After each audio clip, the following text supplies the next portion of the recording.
pour t'aimer, j'abandonne tout ce que j'appelle mien. Ma Bible, le quotidien, le verset du jour. 1 Pierre, chapitre 2, le verset 16, je cite. Étant libre et sans faire de la liberté un voile qui couvre la méchanceté, mais agissant comme des serviteurs de Dieu. Fin de citation. Glorifiez le Seigneur. Oui, prends tout, Seigneur. Bien-aimés dans le Seigneur Jésus-Christ, merci de votre fidélité à ma Bible quotidienne. Aujourd'hui, nous explorons ce verset qui illumine la véritable signification de notre liberté chrétienne.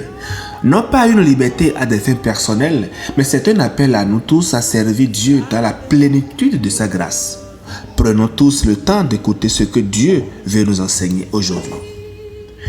Bien-aimés, notre verset s'inscrit dans un passage où l'apôtre Pierre nous exhorte à vivre en témoin la foi au sein d'un monde souvent hostile.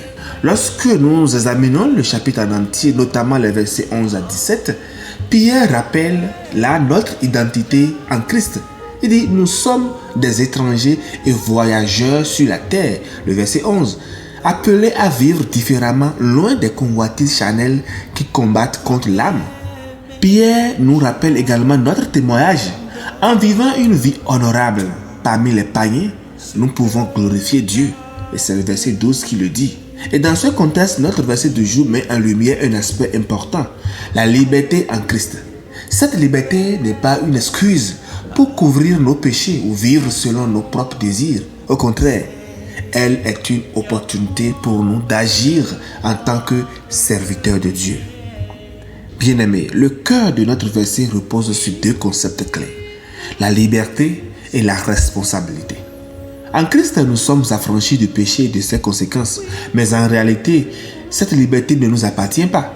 Elle est donnée pour que nous devenions des instruments de justice. Dans Deutéronome 15, verset 13, Dieu enseigne qu'un esclave libéré doit être équipé pour ne pas retourner à la servitude. Cela reflète notre besoin d'être rempli de bonnes choses pour vivre dans la liberté. Et Matthieu 12, versets 43 à 45 nous avertit des dangers du vide spirituel. Lorsque nous sommes délivrés, il est essentiel de combler ce vide avec la présence de Dieu. Sinon, on dit souvent que la nature aura du vide. Tant qu'il y a du vide là, tout ce qu'on a délivré reviendra. Sans quoi nous risquons de retourner dans les pires chaînes. Que Dieu nous en épargne. Ainsi, notre liberté doit être remplie de l'Esprit de Dieu comme Paul l'a écrit dans Ephésiens 5, les versets 18 à 20. Il dit, soyez remplis de l'Esprit en vous entretenant par des psaumes, par des hymnes et par des cantiques spirituels, chantant et célébrant de tout votre cœur les louanges du Seigneur. Le verset du jour nous lance un appel clair. Vivre comme des serviteurs de Dieu dans notre liberté en Christ. Mais ça veut dire vraiment quoi? C'est de pouvoir agir avec honnêteté et intégrité dans nos choix quotidiens. Combien de personnes sont honnêtes aujourd'hui? La liberté passe par là.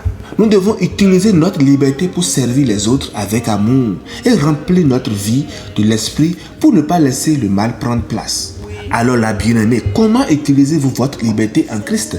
Est-elle un voile qui masque des comportements égoïstes, de la méchanceté, de la jalousie, de la haine? Ou c'est plutôt un témoignage vivant de votre foi? Méditez-en. Alors, rappelez-vous aujourd'hui que la liberté chrétienne ne consiste pas à vivre pour soi-même, mais à vivre pour Dieu.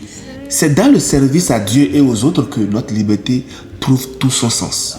Soyez remplis de l'Esprit Saint et marchez dans cette vérité. Que Dieu vous bénisse et vous accompagne tout au long de cette journée. Bonne méditation à tous. Alléluia chez vous.